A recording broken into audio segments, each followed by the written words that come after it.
En la Ciudad de México, entre los canales de Xochimilco, habitan unas criaturas acuáticas con cola de renacuajo, patas de lagartija y branquias en forma de plumas que sobresalen a los lados de su cabeza. Son los ajolotes.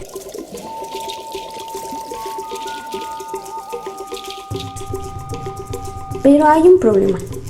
Aunque algunas personas aseguran haberlos visto, la mayoría dice que no se pueden encontrar en su hábitat natural. Pareciera que se estuvieran escondiendo. Y quizás sí se esconden. Después de todo, según la leyenda náhuatl, el ajolote es una de las formas en las que se transformó el dios Xolotl para evitar ser sacrificado. Cuenta la leyenda que tras la creación del sol y la luna, los astros permanecían inmóviles en el cielo. Para ponerlos en movimiento, el dios del viento comenzó a sacrificar a otros dioses. Xolotl, hermano gemelo de Quetzalcóatl, se rehusaba a morir, así que huyó y se convirtió en una planta de maíz, luego en una de maguey y finalmente en un ajolote cuando lo encontraron y sacrificaron. Pero los sacrificios no fueron suficientes para mover a los astros, así que el dios del viento tuvo que soplar muy fuerte hasta que el sol comenzó a moverse, y después del sol, la luna. Es por eso que el sol y la luna no aparecen al mismo tiempo en el cielo. Pero de vuelta a los ajolotes, es más razonable que no se estén escondiendo y simplemente ya no quedan tantos como antes, pues hace 500 años eran tan abundantes que se encontraban hasta en la sopa, literalmente. Al menos, eso es lo que escribió Fray Bernardino de Sahagún en el Códice Florentino durante la conquista española. Hay unos animalejos en el agua que se llaman axolotl. Tienen pies y manos como lagartijas, y tienen la cola como anguila y el cuerpo también. Tienen muy ancha la boca y barbas en el pescuezo. Es muy buena de comer, es comida de los señores. Entonces, ¿cuántos ajolotes había hace 500 años?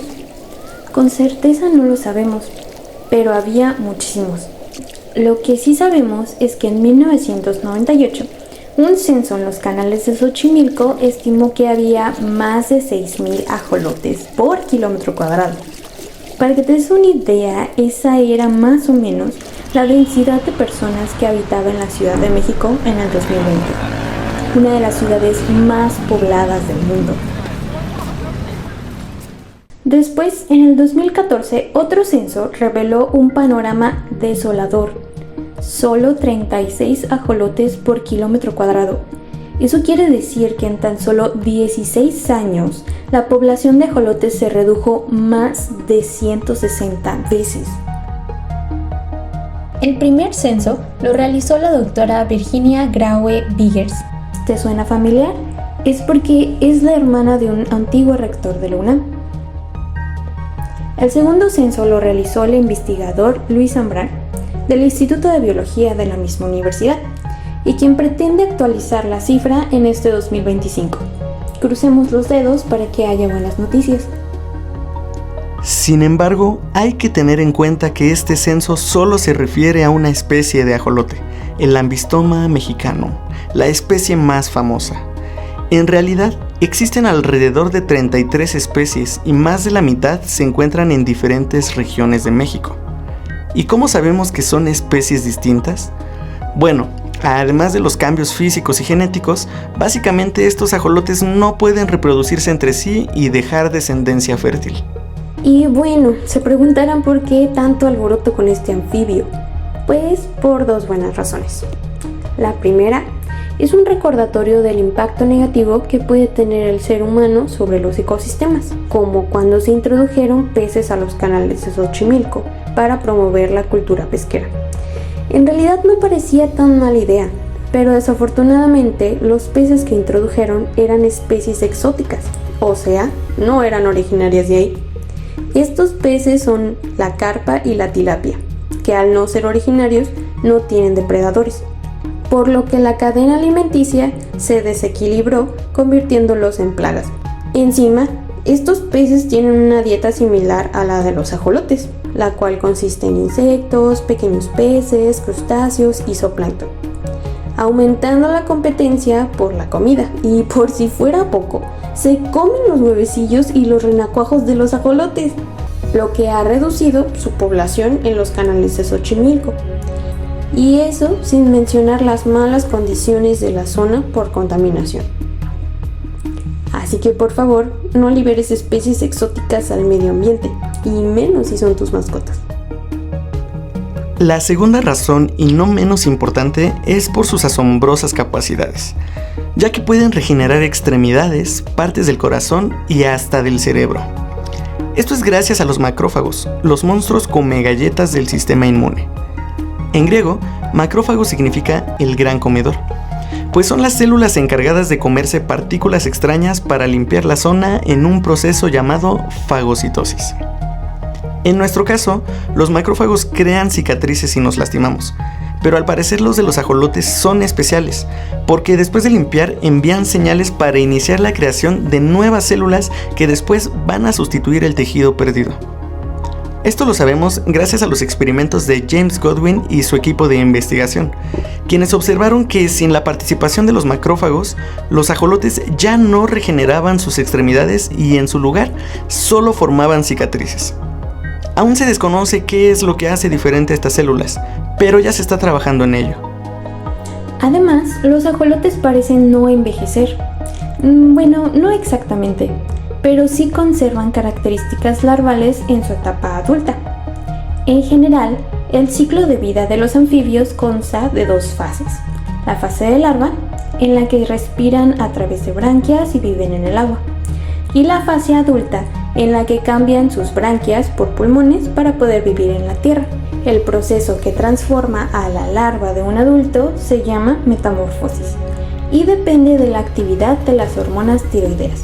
En los humanos, las hormonas tiroideas cumplen muchas funciones, que van desde regular el desarrollo embrionario hasta regular el metabolismo y el sueño en la vida adulta. Si nuestros niveles de estas hormonas son muy bajos, podemos enfermar gravemente. Pero los ajolotes tienen niveles naturalmente bajos, lo que impide su metamorfosis. Curiosamente, y bajo ciertas condiciones de laboratorio, principalmente la administración de la hormona que estimula la tiroides, algunos ajolotes pueden hacer metamorfosis y convertirse en salamandras. Como hemos visto, el ajolote es un modelo de estudio muy interesante. Imagínate poder regenerar tejidos y además verte joven sin esfuerzo. Seguro más de una persona copiaría su rutina de skincare. Pero los ajolotes no son fascinantes solamente para los científicos y los cocineros del siglo XVI, pues hasta los escritores más reconocidos quedaban tan maravillados con semejante criatura que plasmaron su asombro en las páginas de sus libros. Como Julio Cortázar, quien les dedicó un cuento en el cual narra sus visitas a un jardín botánico de París en donde pasaba horas observándolos. Él sabía que eran mexicanos, según él, por su rostro rosado y azteca, pero estaba tan fascinado que buscaba aprender aún más sobre ellos cada que iba a la biblioteca. Sus visitas al acuario eran tan frecuentes que hasta el guardia le decía: "Usted se lo come con los ojos". Cada día pensaba más en los ajolotes. Cortázar quería pensar como un ajolote. Quería ser un ajolote. Solo quiero ser uno de ellos. Quiero sentarme con ellos, beber algo y hablar de cualquier cosa. Hasta que finalmente lo logra.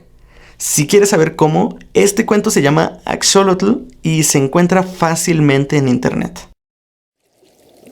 Así que la próxima vez que veas un ajolote, piensa en cuán maravillosos son, pero ten cuidado, o como Cortázar, te obsesionarás con la mirada del ajolote.